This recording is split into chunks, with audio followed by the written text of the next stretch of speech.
Happy Thursday, everyone, and welcome back into another edition Prime Sports World. Coming to you on a Thursday evening, and we planned on just doing the Western Conference teams that got eliminated. We're still going to do that, but of course, breaking news always seems to happen in the National Basketball Association and all major sports, really, as Mike Budenholzer got fired just like 3 or 4 hours ago on the reel. Pretty shocking news out of the NBA. We're going to talk about it. We're going to break down also the offseason for the 4 teams eliminated in the Western Conference. Please like, share, and subscribe to the podcast. We very much do appreciate it. Also, check out our link to all of our streaming platforms I'm David Huffman. Right there is my co-host, Mr. TJ Hopkins. Before we get into the actual details of this firing, TJ, on a scale of 1 to 10, how surprised were you that this went down today? Today, I guess a 10 because you don't wake up expecting to be. Well, we didn't. I'm pretty sure he knew the writing was on the wall, or you know, Yeah, I think he kind of knew it was coming. I almost brought this up yesterday when we talked about the Milwaukee Bucks, that I thought there could be a potential that he could get fired. I actually work with a guy here in Fort Wayne who's a big Bucks fan. He's from some nothing city in Wisconsin, but he mentioned to me that like, he thought if the Bucks got eliminated, that it could get that Mike Budenholzer might be on his way out, based on the fact that even Nick Nurse is available now, who's probably really a hotshot head coaching candidate. Yeah, kudos to him, my boy Ethan over here at Fort Wayne, for kind of predicting that, making that call. I'm not. No, that I'm not gonna do. I'm not gonna sit here and act like Nick Nurse is a better No, coach. no, no, no, no. I just said because Nick Nurse became available, I thought that he was like, oh, that he could be on his way out. But No, but like, in my opinion, that's a downgrade. Like you, yeah, maybe. I mean, Nick Nurse is like, no, no maybes. That's a downgrade. Mike Budenholzer had us thinking the Hawks was gonna win the championship. it's true. But yeah, my surprise on this was kind of a 10. I kind of thought after we got through a week of the season being over, I thought he was going to be safe, but that doesn't appear to be the case. Obviously, let's talk about it. 5 seasons there in Milwaukee. The decision comes after the Bucks were eliminated in 5 games by the Miami Heat. They squandered double-digit leads in both Game 4 and Game 5. Yeah, that's His two head games. Yep. his record in the regular season is extraordinary. 69% winning percentage, 271 and 120. He's 39 and 29 in the playoffs. He won the NBA title in 2021. He's also the 4th coach to have the league's best record and not return the following season. TJ, can you name one other guy of those 4? Yeah, Dwayne Casey. No, No, he won Coach of the Year. correct. Um, well, it's the same thing. You win Coach of the Year and you get fired. That's pretty. Yeah, that's Sure, but uh, one of best them, record. one of them should be sort of obvious given where you live. Was it Phil? Phil Jackson did not return in 97-98 after the Bulls had the best season Yeah. record in the league. Mike Brown in 2009 and 2010 after he got let go after being the coach of the Cleveland Cavaliers. And then the other one is from the 89-90 season. Do you have even a shot in the dark? 89, 90. I can't give you the team. It'll give it away. It's not Chuck Daly. Nope. Western Conference. Okay. 89, 90. Was it Pat Riley? Pat Riley, good job, man. That's what's up. Good stuff right there. But yeah, he 2 years left on his contract, so the Bucks are going to pay him $18 million over the remaining of his contract. Let's talk about this. Me and you talked about this before Mike Budenholzer. That playoff series that he won the title, we were pretty adamant that he was on the chopping block if they didn't win the title that season. Winning that title bought him some time. The last 2 seasons have regardedly been disappointments for Milwaukee. You have, top 1 or 2 seed in the Eastern Western in the entire NBA. Can't even get to the Eastern Conference Finals in back-to-back seasons. And we talked about this a little bit yesterday too. That even the season that they won the title was a little fluky, right? Like, Trae Young missed a couple games in the Eastern Conference Finals. Kevin Durant, 1 foot away from winning that series, 1 inch even. Kyrie Irving, James Harden, like. Yeah. I don't know. It's some Hawks. It's some Bucks fans that I'm in that group that I'm with Christian, and they are like on the same sentiment. Like they like Bud should have. Like he was like Bud should have been fired after the championship season. Like I don't know the rationale behind that, but again, they pay closer attention to it than I do because that's their favorite team, and Yeah. like it's like Damian Lillard tweeted out today that he's like they firing coaches like they firing championship coaches after they not winning one, and it's just I'm like kind of like that's kind of always been Yep. Yeah. the mo though. I mean, we had head coaches. Take the what's the guy? What was the guy's name? Who's like head coach of the Cleveland Cavaliers? that got fired mid-season. David Black. David Blatt. That guy took the Cavaliers to the finals, and they fired him in the middle of the next season. Literally, like went to the finals, got fired. We literally saw George Karl got fired from a bunch of scenarios where that team was competitive. Mike Brown. We talked about Dwayne Casey. You know, he got fired from the Raptors while that team we won Coach of the Year that season. Yeah, Mike Brown, all those years in Cleveland, got fired, bro. Like that, like firing championship caliber coaches is not this, not this strange phenomenon. Like that's always been a thing. Jerry Krause, because we talked about this. Like it is much easier to part ways with a coach than a player. If a player becomes disgruntled with the coach, I'm not saying that's the case here, right? I would never say that about Giannis, but like it's much easier to part ways with a head coach than it is the player on the roster. Like coaches' salaries don't count towards your salary cap. It literally doesn't matter.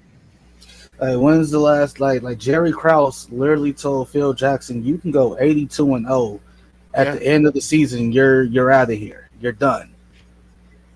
Like, and that's why Jerry Krause doesn't get the respect that he probably adequately deserves for building those championship teams, because it became more about you and Phil versus the bigger picture. Not saying that's what's going on here, but this is how cutthroat this business is.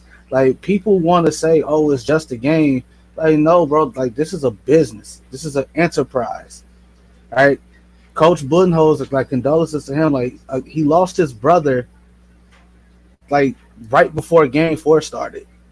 So, like, you lose your brother, you lose the series, and then a week later, you get fired. They don't care. Like, they really don't care what's going on in your personal life. Like, they do not care. All right? If you ain't doing what you were brought in here to do, I'm gonna find somebody who will. And to your bigger point, they had double-digit leads in games 4 and 5. Your season's on the line. Yeah, bad coaching decisions, not calling timeouts in the earlier fourth quarters, not having Brook Lopez in that game that play against Jimmy Butler. Now that play against Jimmy Butler, don't get me started on that. Like that could have been against. Oh yeah, he should have. Brook Lopez should have been in the game. Like you got Giannis on the ball though. Like you got Giannis on the ball. I mean, Brook Lopez is runner up to DPOI. I mean, and Giannis has a DPOI. Don't get like. I mean, put Brook Lopez in the game. You need your time. There's no excuse not to have him in the game on defensive series. Like Max Strus got away. Max Strus got away with a moving screen. Jimmy Butler got away with a push off. There was a lot going on. There was a lot going on in that play, but Brook Lopez should have been. There was a lot going on in that play for the fact that somehow they felt Pat Connaughton was the one that fouled Jimmy Butler. Like that is that is not what happened. Me and you have talked about this. They shouldn't even bother submitting those 2-minute reports. It's just ridiculous. All it does is upset people. Like, hey, I don't know who's gonna hire Bud, but he's gonna get a job. Yeah, he's gonna. He'll be an assistant somewhere, or he just wants to get another head coaching job right away. He'll have an opportunity to coach in this league again. He's one of the better coaches in the NBA. It's just it's a pity that he couldn't get to continue it. But I think Milwaukee also needs a different. I think they just need to do something different. I think the Giannis, like his offense got solved a little bit, at least in the playoffs. So I think they just needed somebody, a different voice, a different vision, just in the playoffs. I think that no matter who they coach, whoever the coach is, I think they're going to be fine in the regular season because Giannis just plays harder than any other superstar in the NBA. No, like his deficiencies showed in this series because it's like when it's still the book out on Giannis, right? Build the wall, stop him from getting to the cup. Like the fact that Giannis. In that game 5, what was it? He was 10 of 23 from the free throw line. He missed 13 free throws. Yeah. Right? Like that. But that's terrible. A testament to Mike Budenholzer. He kind of built an offense. It was very similar to that Dwight Howard offense in Orlando, right? Like you surround Giannis with 3-point shooters. Even their center could shoot 3-point shots. But Dwight Howard was still somewhat of a low post threat. Like you could dump the ball down to Dwight. He can get you He Yeah. can like he could turn hook over both shoulders. Giannis you can literally say part of the reason Giannis got hurt was his fault. Like if he just Oh stops yeah. and pulls up instead of trying to barrel through everybody. And trying to dunk that basketball. Um, yeah, Like I also think Budenholzer gets a lot of credit. Should get an immense amount of credit for the revitalization of Brook Lopez's career. Like Brook Lopez was basically an afterthought when they first signed him, and now I'm not. I mean, we'll see what his value ends up being in the restricted free agent market, but unrestricted. Um, I'm more curious as to who they bring in to replace him because let's not yeah, act like the guy they bring in. That's what you got to replace. A 69% win percentage. That's not something to just that's nothing. That's easily replaceable. I, No, it's not. yeah, and It's you have to really have not. and the only reason that they're firing Mike Budenholzer is because of limited playoff success. So if you take this job, you're expected to take this team to the title, basically right away. Right That's a lot away. of Like that's a lot of pressure. Like that's that's a lot. That's a lot. That's an immense amount of pressure. And I'm not sure how many coaches there are that are available that are going to be able to fit so that like pressure. you I mean, gotta so like think about this. Like you gotta come in. You gotta win right away. The yep. the fans gotta respond to you. The players gotta respond to you. Like part of the reason that David Black got ousted was because LeBron and them was like they weren't really they gravitated more towards Ty Lue, who was an assistant, than the actual head coach. That can't happen. That cannot happen. So just looking to the future, because yeah, I think we talked about Mike Budenholzer. Kudos to him. He had a great career as a head coach of the Milwaukee Bucks, but all good things must come to an end. Let's talk about some names that could replace him. I floated Nick Nurse. I think he's a legit option here. Nick Nurse, Frank Vogel, another guy who has championship experience, because I think that's the kind of guy you want to bring. Some in-house candidates. Charles Lee was promoted to the head coaching assistant. He's also a candidate for that Detroit and Toronto job. But if you just want to keep that guy in-house, former head coach is Kenny Atkinson. Mike D'Antoni, as I don't know if that's going to be necessarily a thing, and Mark Jackson, Becky Hammond, James Borrego, some rising assistants, Deron Collins. He's on Steve Kerr's staff. He's been there since 2014. Now Sam he's in New Cassell. Orleans. Kevin Young and Jay No, Larago. He's the Los Angeles Clippers assistant. I think it's high time Sam Cassell gets a head coaching job. It's high time. Sam Cassell has been an assistant for the better part, going on 20 years now. He's been an assistant for a long time. He was an assistant on all those Doc Rivers Clippers teams. I think he's followed Doc Rivers pretty much everywhere he's been. It's like early Boston, yeah, because he was on that '08. He's on that '08 Celtics He's team. currently an assistant coach for the Sixers. Yeah, he has been an assistant coach for the Washington Wizards, and then he was on the Clippers from 2014 to 2020. How long was he in Washington? 5 years. So 5 years there, 6 years. He has spent 15 years, give or 15 take, years as an assistant coach. Yeah, it's high time for Sam Cassell to get a head coaching job. Like make it happen. I don't necessarily disagree with that, but do you think that this is the job that could lure Mark Jackson away from the booth? No, because once you've been done wrong by an organization, I don't care what you say about the Warriors, they did him wrong. They did him bogus. Like they don't even recognize him as the foundation for what the Warriors are today. They give all that credit to Steve Kerr, and it takes those guys. It takes Steph, Clay, Steph, Clay, Kerr, and Draymond to be like, hey, y'all got to give Mark Jackson more praise, but they don't do it. Once you've been wrong once you've been wrong, I think this could be the job. I think you also got to have the opportunity to coach the best player in the NBA. You also got to I think the book they're going to open up the pocketbooks. I mean, the guy who owns the Bucks now is very wealthy. I think the pocketbook will be open. I think this could be the job that Mark Jackson eventually gets pulled away from the booth from. I'm not predicting that he'll be the next coach, but I could see a scenario where he does. And if I was Mark Jackson, I saw this scenario, and I was looking at an idea if I want to leave. I have a pretty cushy job with ESPN in the booth. this would be one of the scenarios where I'd be like, I kind of think about that a little. Nah, I like my cushy job at ESPN. I mean, coaching the best player in the NBA, get all the accolades that go with it, all the other pressure that goes with it too. So, Right, because exactly, like we literally just talked about Mr. Israel Rivera making it into the show. There you go. What's going on, guys? I had some technical difficulty. I couldn't even hear you guys. Like we literally just talked about that. We literally just talked. So like Mark Jackson gets the job. I know. I just and they come up short. Who they gonna blame? They ain't gonna blame the players. They gonna blame him.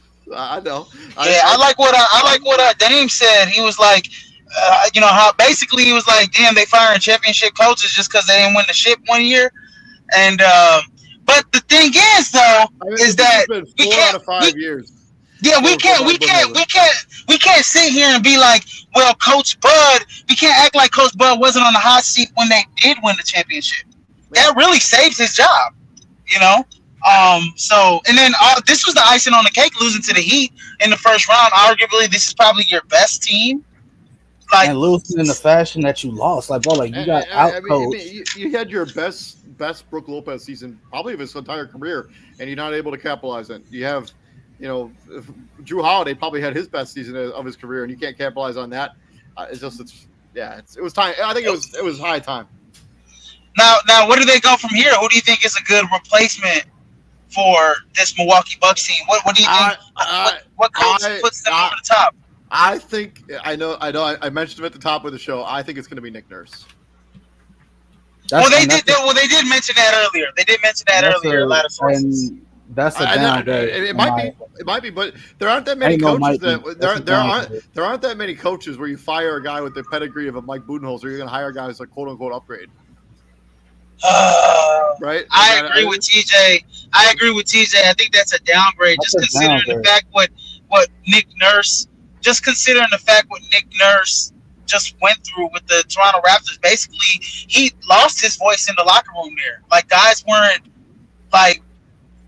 I mean, those are all concerns, right? I mean, but I think he'll be the guy. That's what's going to end up happening. That's my honest opinion. The one thing I will say about Nick Nurse is that his management, like when they did have Kawhi, his management of superstar talent was pretty damn good.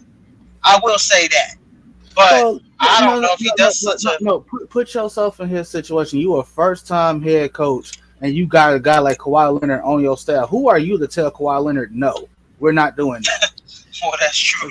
That's true. But I'm just making a prediction. I think Nick Nurse is going to be the next coach of this team. What about you, TJ? Who do you think, Nick Nurse or? I don't know. David brought up Mark Jackson. If I'm Mark Jackson, I'm not leaving the booth. He's getting paid. Yeah, I'm getting paid. That's like Dick Vitale. I never said Mark Jackson was going to take this job. I just said if I was Mark Jackson, I would think about it. That's like Dick Vitale. You know what Dick Vitale always says? I'm undefeated in this job. I've never lost a game. I lost a lot of games as a coach, but I never lost a game in this booth. So that's real stuff right there, man. I don't know. I don't think there's many. Sam Cassell? Yeah. It also could be one of those scenarios where, like, when Doc Rivers got fired and Tyronn Lue on his staff got hired, Charles Lee is on this staff. He could be the guy who replaces him as the assistant. This is going to be a highly coveted job. And then do you think a team like the Blazers ditched Chauncey Billups for a guy like Mike Budenholzer? No. Because what are they doing? The Blazers are about to go into a hefty rebuild. I got bad news for them. Where does Coach Bud land? Where does Coach Bud land after this? I mean, he's gonna get a job. But I wouldn't hate if he ended up like as an assistant. I mean, I wouldn't hate it if the Bulls were to fire Mike D'Antoni right now, or Billy Donovan right now. Billy Donovan right now. Hell yeah, I would love that hire. I would love Mike Budenholzer as a Bulls head coach. I think there are a lot of teams that look at Mike Budenholzer available. I mean, if you're the Cavaliers, like if you're gonna JB Bickerstaff's out here, like he's certainly an upgrade over Bickerstaff. So, he's a definite upgrade over Mike Budenholzer will be okay. He will have another job, even not this cycle or the next one. He might end up becoming the next Bulls head coach. I'd love that. Let's swing gears over here into the offseason. We talk about 4 teams They got bounced in the first round of the playoffs. Let's talk about Memphis first. 51-31. They have a Dylan Brooks free agency decision to make this particular offseason. He ain't coming back. No, they don't. They don't have a decision to make. It's already made. And I know they already quote unquote made it, but he still will be a unrestricted free agent or restricted free agent. So we'll see what ends up happening. Desmond Bane is extension eligible. They will have the 25th overall pick in this year's draft. What should Memphis' priorities be this offseason? Godly. Roll the fuck up. Yeah, maturity. I was gonna say that, man. I was gonna say like, be more. It's not just Dylan Brooks, damn it. Like I hate the fact that they put this all on Dylan Brooks. Like he's the super villain. He's the like. Didn't John Morant just get suspended for, waving a gun at a freaking teenager? Like we just gonna all forget that? Didn't John Morant get into a fight with a whole high schooler? Right. That's what I'm saying. Like. What the hell? I honestly think it's very easy to scapegoat Dylan Brooks, right? He's going to become an unrestricted free agent. He's the low hanging fruit. Yeah, he's not going to be the future of this team. John Morant is the future, and they're not going to criticize John Morant. They're just not. I say get more shooting. That lies the problem. Therein lies the problem. You got to hold everybody accountable. So all of these players need to be held accountable. Memphis will have $20 million in cap space, so they have some money here where they can actually go and get some good players. I mean, they're going to have to. Desmond Bane is probably going to get like a near max extension probably this offseason. I mean, he deserves it. I mean, he's become their third scorer, outside of John Morant and Jaren Jackson Jr.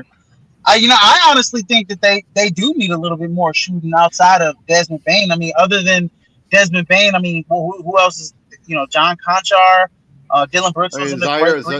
Zaire Williams has been kind of a disappointment as a first round disappointment. Pick. Yeah, so I think they need some more shooting and health. I mean, not having Steven Adams against the Lakers was huge. Same thing with Brandon Clark. I mean, not having Brandon Clark too was huge. Yeah, so I think you need. I think you need to upgrade. Luke Kennard is an expiring deal. I don't imagine they probably bring him back. They bring him back. Honestly, I think they should upgrade. They should upgrade their size in the front court. Like get a decent center that is an enforcer. I mean, you got a Steven Adams. I mean, that's what Steven Adams. It's his whole thing. I know that is his whole thing. But he's got to be on the court though, right? I mean, don't you think? No. Let's not act like missing time. Right. That's what I'm saying. Let's not act like Steven Adams hasn't been like right. That's true. Super healthy. Like this is the first time Steven Adams this is all a pretty fluky thing. Like it's so far in his career. For his career, he's played 81, 70, 80, 80. No. That's right. No, you guys are right. 80, 63, 58, 65, 42 this season. Yeah, they just got killed, man, against Anthony Davis in the Lakers. He only played 22 games. He only played 22 games less than the league MVP. Like what did you expect? All right. And his injury was like super fluky. Like he dives, like diving for a ball and injures his right knee. That's like a once in a lifetime injury. All right, here we go. Okay. He said once in a lifetime. All right, here we go. Here we go. All right. So the problem that the Memphis Grizzlies, I said it. It's maturity. They got to grow up from the top down. Like not just the players, the top down. The minute John Morant said, "I'm fine in the West," everybody should have pulled him to the side and be like, "All right, bro. Now if you come up short, it's on you. You can't sit here and talk about some I'm fine in the West when you ain't never been out the West yet. You ain't been past the second round. You can't talk that I'm fine in the West talk like so. Like on top of that, you can't double down on it when it doesn't go well either. Like it just the powers that be, the GM, the GM, the head coach, and they should have pulled him to the side. The minute he said I'm fine in the West, they should have been like, "All right, show me you fine in the West." Plain and simple. Dylan Brooks, the issue with Dylan Brooks is. You talk like you talk the big game.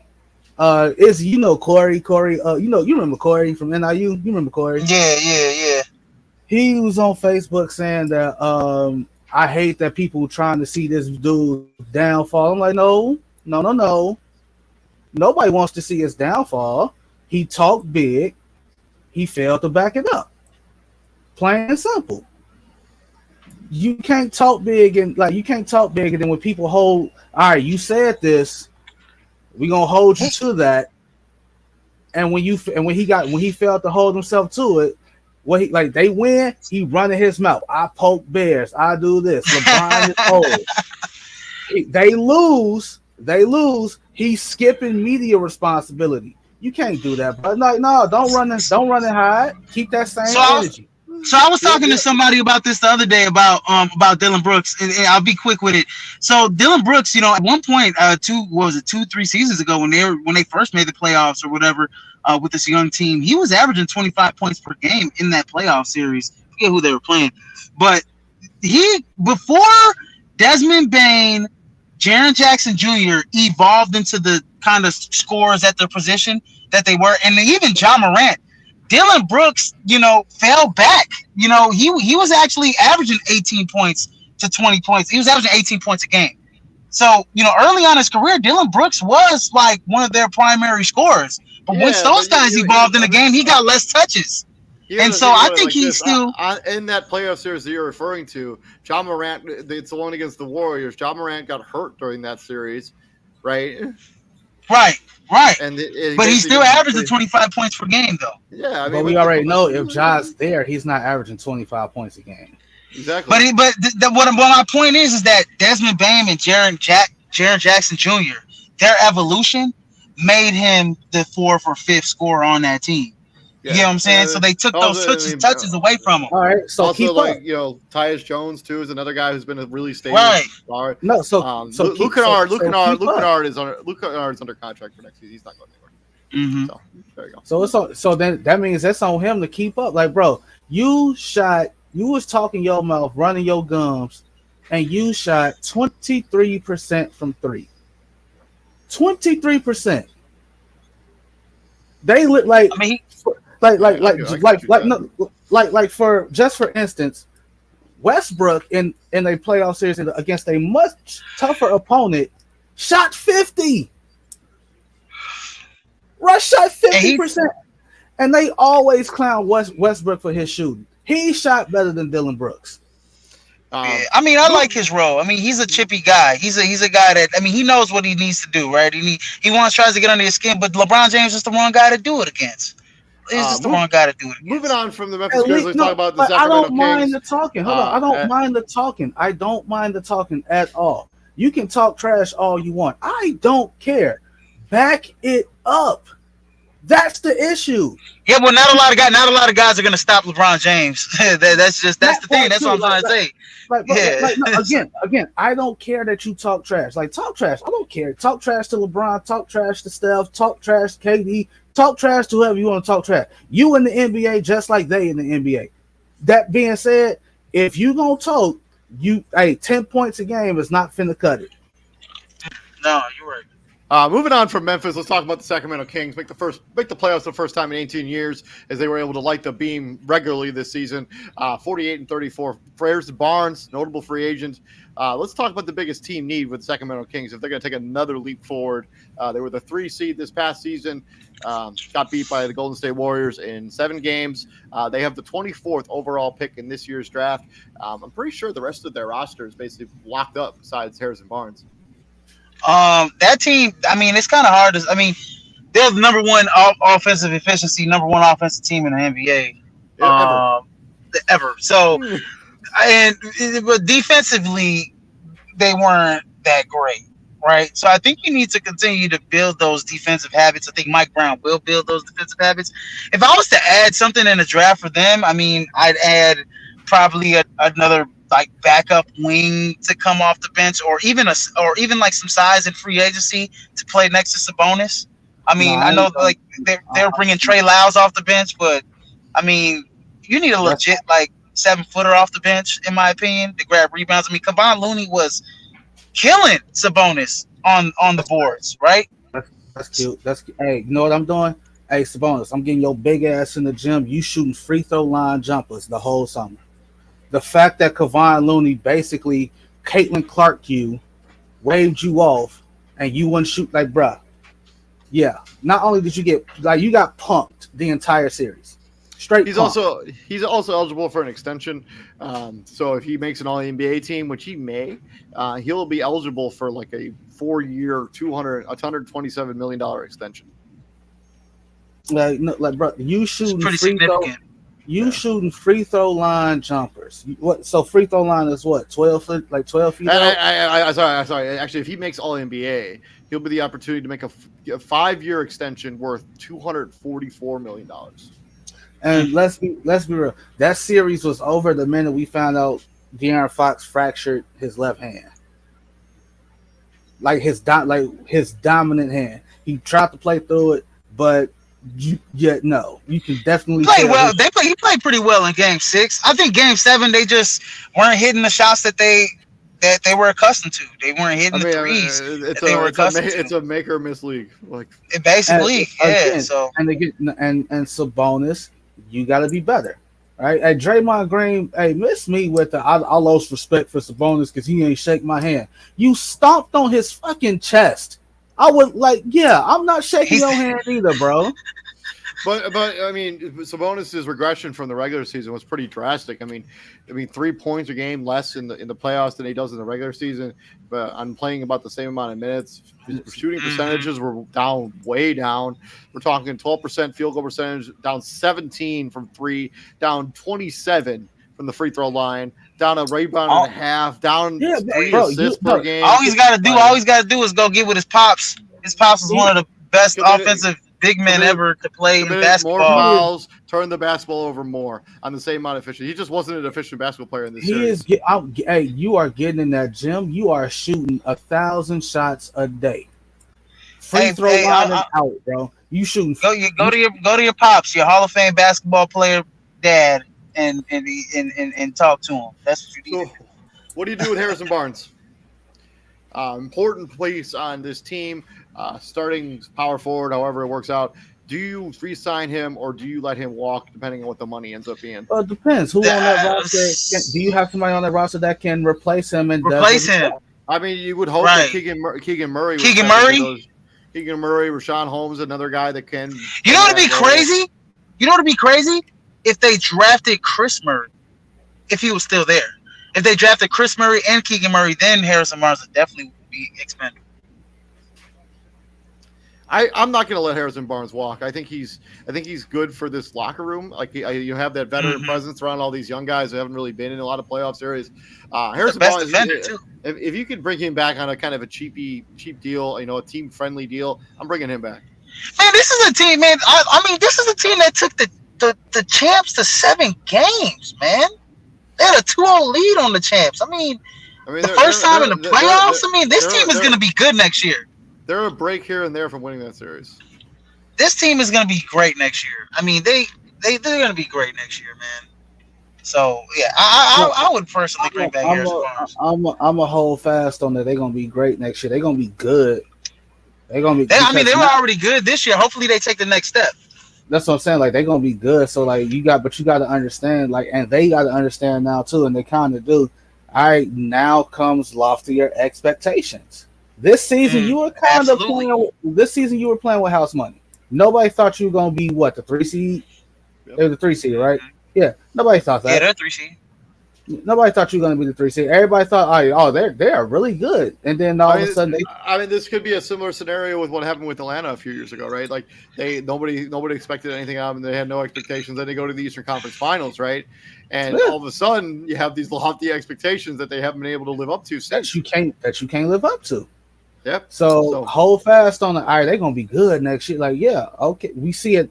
It happens. I mean, they'll be good if they don't get complacent. Like they have to continue putting the work in, in the offseason, and continuing developing this roster. Like as you mentioned, Domantas Sabonis, you can't get outplayed by Draymond Green in playoff series. You just can't. Or Kevon Looney. Kevon Looney. I mean, I was gonna say Kevon Looney. Kevon Looney is not a. Kevon Looney is not a threat to score. You just can't get outplayed. You can't if you're the best. You have to be the best big man in the series if you're going to be period. Kevon is period. So yeah, we'll talk about Sacramento a little bit more as the offseason continues to wind down here. Let's talk about the team that I know TJ has been dying to talk about, Los Angeles Clippers. First question, they're 44 and 38. Obviously, they got bounced by the Phoenix Suns in 5 games, maybe even, as Kawhi Leonard played in game 1 and 2 and then never played again. Paul George got injured halfway through basically the latter half of the regular season, was unable to return due to a knee injury. The first question on that list is: do they run this back? They got to. I wouldn't, but they have to. Like I 100% wouldn't. I would have an easier time shopping Paul George than I would Kawhi Leonard, because at least I know Paul George is actually going to play majority of his games. Man, I mean, honestly, I don't think either of them have value. Paul George has value. Paul George has more value than Kawhi, because Kawhi is so. Okay. All right, sure. Yeah, like Kawhi is. What you're never gonna get back what you gave away to get. Yeah, obviously you're not gonna get back what you gave up together, because how long ago was that? I mean, we're talking 5 years ago now. Man, how did hell, man? How many injuries in between? The crazy thing about them is they're both eligible for extensions this offseason as well. Where the hell did Kawhi Leonard injure his knee in that first game? I watched them highlights back, and I'm like, where the hell did he injure it at? Like, I just don't know where the hell he injured it at. He injured it getting out the hot tub, the ice tub. I don't. What did he do? I don't know. I mean, nobody really. He looked great that first game. They won that first game. He looked good in game 2 too. I never saw him get injured. Who knows? It could be just one of those Kawhi Leonard things. I don't. But the thing is, you could decide not to run this back, but you're going to be trading pieces away, and you don't have control of your own draft picks. They might as well just run this back give it one more shot. All of the main cogs on this team are basically locked up for next season. The only one we're talking about, Westbrook and Plumlee. Everybody else on this roster is under contract for next season. Run it back. Maybe you'll get a season where you can get all these guys healthy. Maybe. You definitely got to bring Westbrook back. I mean, he injected the energy that you guys needed at the start of the point guard position. He also was a facilitator, and that's all they really needed out of the point guard position. They didn't need a guy to score. They needed a guy who could run their offense, and Russell Westbrook fit that role to a T. Man, one of the most talented rosters, man. Just disappointment, man. But if like I said, man, Paul George and Kawhi Leonard are healthy, man, we're not having this conversation. They probably bounced the Phoenix Suns. We're not talking about this conversation the last 2 years. Like, they beat the Phoenix Suns 2 years ago. If Kawhi Leonard doesn't get injured in that series, if they both don't wig out during the bubble, I mean, who knows what could happen there? Oh my gosh, man! They choke away a 3-1 lead in the first round of the playoffs against Denver Nuggets team, the team they were clearly better than. This team is so talented, man, top to bottom. I try to find a weakness, and I really can't, man. They got guys that can score at 3 levels. They got size. They got superstar talent. I mean, they just need to be healthy next year. And they got a guy who, they have guys that hustle and play D. Robert Covington and Norman Powell. Those guys of the world. Inheritance Man has been a really solid second-round pick that he took a couple years ago. TJ, I know you've been dying to get into this, so go ahead. No, the minute they said Kawhi Leonard is out, I'm like, I was done. I'm tired of they have to be. They have to look at it. It's because it's like, come on, man. It's like, what is it now? That's legit. What is it now? What's the problem now? Why are you load managing during the season? What are we doing that for? If you're still just going to get hurt. The purpose of the load management is to prevent you from getting hurt. What are you doing? I think Kawhi Leonard has degenerative knee condition. I don't know he will ever be able to play for lengthy stretches in a row. I'm not questioning his work ethic. I'm not doing anything like that. I'm not questioning the work he puts in to get out to get out on the court. I'm not doing any of that. But it's at some point in time, it's like, yo, how much longer am I going to play this what if game? Y'all literally just did it. If he doesn't get hurt against the Jazz going into the conference finals against the Suns, they win that. If he doesn't get hurt this series, they win that. If they don't wig out in the bubble and blow a 3-1 lead, If was a fifth, we'd all be drunk. Steve Ballmer got to be tired of playing the if game. I would rather have a bunch of nobodies and no names who I know are gonna be there. I think we talked. I mean, me and you talked about this. Me and you talked about this yesterday with the Brooklyn Nets situation. Like, I think that owner was like, "Yeah, I'd rather have guys that are going to play every night as opposed to I have no idea if my star players. I have no idea. Like depending on how, like you get like game 3 is around the game 3 is here. Ty Lue gets it to, hey man, Kawhi ain't playing today. What the fuck you mean he ain't playing today? Also, the thing that frustrates me so much with Kawhi Leonard specifically is the lack of transparency with just in general. Like, the fact that he's not held to the same standard that like a LeBron James is held to. Like, if LeBron James all of a sudden decided, like, he just like basically so like your team wins game 1, your team wins game 2, and then you just don't play for the rest of the series with some undisclosed injury, and then you don't say a word about it afterwards, man, he would get trashed. Like, Kawhi Leonard's getting killed right now, but it would be worse. It was like a Kevin Durant, Kyrie Irving, LeBron James, like any of those guys. Like, I remember Derrick Rose was getting hurt all the time. People used to trash him all the time, and Kawhi just gets a break all the time because it must be nice being Kawhi Leonard sometimes. Bro, like Chicago media killed Derrick Rose, killed him for 2 years because he was rehab. He would go out, work out, being like a full out sweat. His workout clothes will be drenched, and then when it's game time, he's sitting on the bench, not playing. And they like, what are you doing? Why are you not playing? Why are you getting all this money? I was for sure not a fan of that. I'm not a fan of this either. But I think the Clippers are going to have no choice but to run this back. I would be very hesitant because they're both extension eligible this offseason. I would be very hesitant to give either of them an extension this offseason. I'd sign them to like 1 year deals. I mean, they're already under contract. They're both under contract. They're both under contract for next season. They both have player options for the season after that. Oh my, yeah, and they're picking those up. So they're for sure declining those. The player options? Yeah.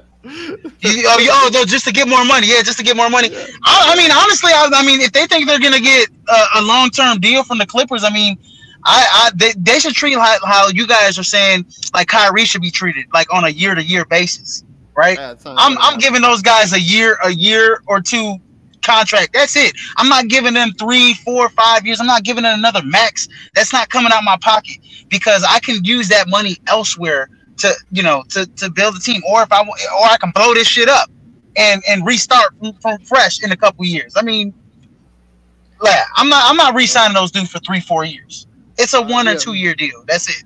Well, the only reason they're doing that, the extensions, it can either be for 3 years or 4. It cannot be for anything less. And the only reason they would do that is because, again, the new arena they're building, and you gotta have an attraction. You gotta have them seats filled. And it's LA. Like there are better things to do in LA than go to a basketball game, and that includes the Lakers. Right? It's a Lakers town, anyways. But what I'm getting at is like, but if they consider if they start one of stuff, I mean, like what I'm getting at is like, we not finna act like when the Lakers are bad, people still go to the games. No, it's like, oh, Lakers suck. Hey, you want to go to Santa Monica? You want to go to the pier? You want to go to the boardwalk? Like, there's other things to do, right? You got to have a reason for those people to come to the games. And unfortunately, you got to keep the, like, I'm with you on Westbrook. I bring him back, Izzy. I got to bring him back. Oh, yeah, that's a definite. That's probably number one priority in my opinion. I don't know what exception they're going to have, but yeah, I would bring him back up there. I'm not even sure what their cap situation is going to be because they won't have much, and the new CBA will very much limit who they can bring in. They may not even have a mid-level exception this offseason. Like, I legit think they because of the new CBA. I legit think they probably just the roster, like the roster as currently constructed. You want to see what it is with everybody healthy. Like you can literally go 10, 11 deep. Yeah, I probably would let Plumlee walk. I don't think he's worth keeping around, but No, I keep him. When like, did you see him? You can't re-sign everyone. Like it's just not physically possible. Like the salary cap is going to limit what they can do. Like Okay, there's no law. There's no longer this. Here you go. Covington barely played. You're gone. They do got that. They got that 30th pick, right? They got that 30th pick in the draft, so they can sign. They can get a rookie to probably fill his shoes. You know, I'm looking at a draft. I'm looking at my draft right now. They got him taking Trey Jackson Davis from Indiana. That'd be. I mean, he doesn't have the ideal size. He's not a 7-footer like Plumlee, but he's a legit great player though. He will not be there at 30. Oh, that's what this mock draft that I'm looking at is there. But I mean, shit. We've seen some crazy things. It's true. Let's talk about the last team here on the graphic. Minnesota Timberwolves, 42-40. The only thing we got to really talk about is will they roll this back? Do you think there's a Karl-Anthony Towns trade in the Wits? Do you think there's a Rudy Gobert trade this offseason? No. Anthony Edwards' extension is probably going to be just about a guarantee. They obviously have no first-round pick due to the Rudy Gobert trade. Will they just run this back and just see how they – because they don't have to. They have to.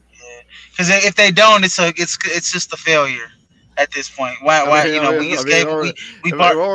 is. So yeah, but it'll be a for sure failure if they trade away one of those guys because I mean you done bargained away your future, draft capital for Rudy Gobert. Gobert. So you're gonna have to run this back and see if it works. They were doing okay before Karl-Anthony Towns went down. Now, what were they? What, the 5th seed or so? Yeah. So this is how they're thinking. But they only really got to play together for a few games, really. Like they never really got to. They never really got to report. Like they got to think like, hey, if we get all these guys healthy, you got Mike Conley for another season. You got to think like, hey, if we can get these guys healthy, let's take a real shot at this. Because everybody's under contract. Anthony Edwards is going to be at a massive extension. That's their thinking. That's their logic. Damn it, Jaden McDaniels. I mean, if they had Jaden McDaniels. I've been raving about Jaden McDaniels all year. They had Jaden McDaniels at least in that, in that series. They at least would have won another game. Yeah, and this is their logic, right? Like we ain't no telling what we would have done had we not missed Karl-Anthony Towns for 55 games. Right? 3 months. All right. So we got to run this back to see what that duo looks like from start to finish. However ugly it may be, because the main reason they got Gobert was because Karl-Anthony Towns don't like to bang. That's what it is. He's soft as elevator soft music. Baby shit. Call it like it is. He's soft. He's soft as elevator music. Like that's what it is. You feel me? Jay McDaniels punching the wall. That's just stupidity. Immature. No one in the history of men have ever been able to so successfully. That's for sure happened before. Blake Griffin broke his hand punching that chair that one time. No, I'm saying nobody's ever in the history of man ever been able to punch through a brick wall. Yeah, take that wall down, baby. And be unscathed. Right. You punch a wall, the wall gonna win every time. Right, every time. Most of the time. And they all. Did you ever go to that? Were you at that party where it was like the big? Oh, I know. Yeah. Oh God. Yeah. Well, I was there. I even made a hole in that wall. I made a hole. I made a hole. There was a guy, TJ, one time went to this party, and this guy was in the basement just making holes in his wall, jumping through the wall. And me and Hope were down there. We're like, hey, I'm just gonna punch a hole through the wall too. I think I punched like 10 holes in the wall. So yeah, Jaden McDaniels. And another thing, just like Memphis, and I'm really surprised I gotta say this about them because it's such a vet. They got vets on the team. They gotta grow up. Like you got Rudy Gobert and Kyle Anderson punching each other on the sideline. Right, bro? What are y'all 12? Grow up.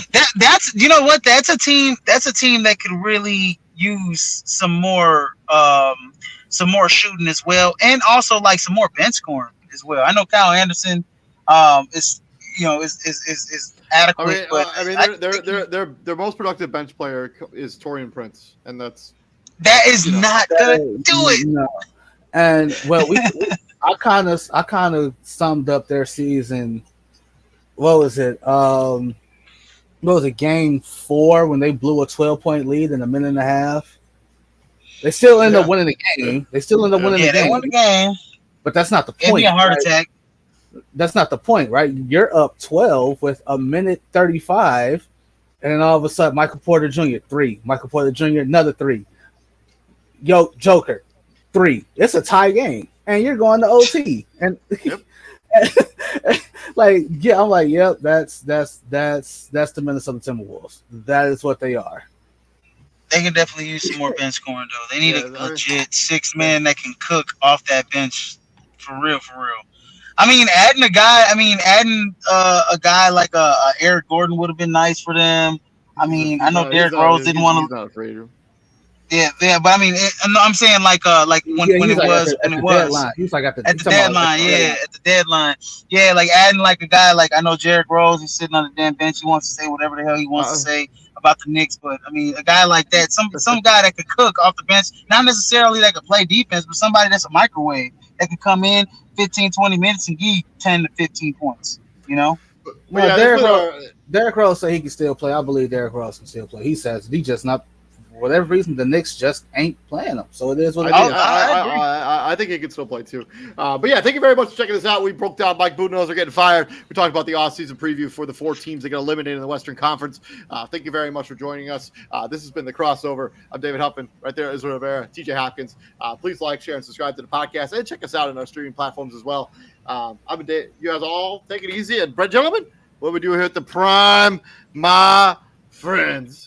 And bring the heat, ladies and gentlemen. Yes, enjoy the game that's on right now. Yeah, let's go. It's close. 2-point game. Let's go, baby. Let's go. We'll be back here on Monday. We're going to be bringing you back our XFL content. That's not going anywhere, so keep an eye out for that stuff. Pray for Izzy's parlay because I know he got one going. For sure. I'll see you tomorrow, man. Have a good night.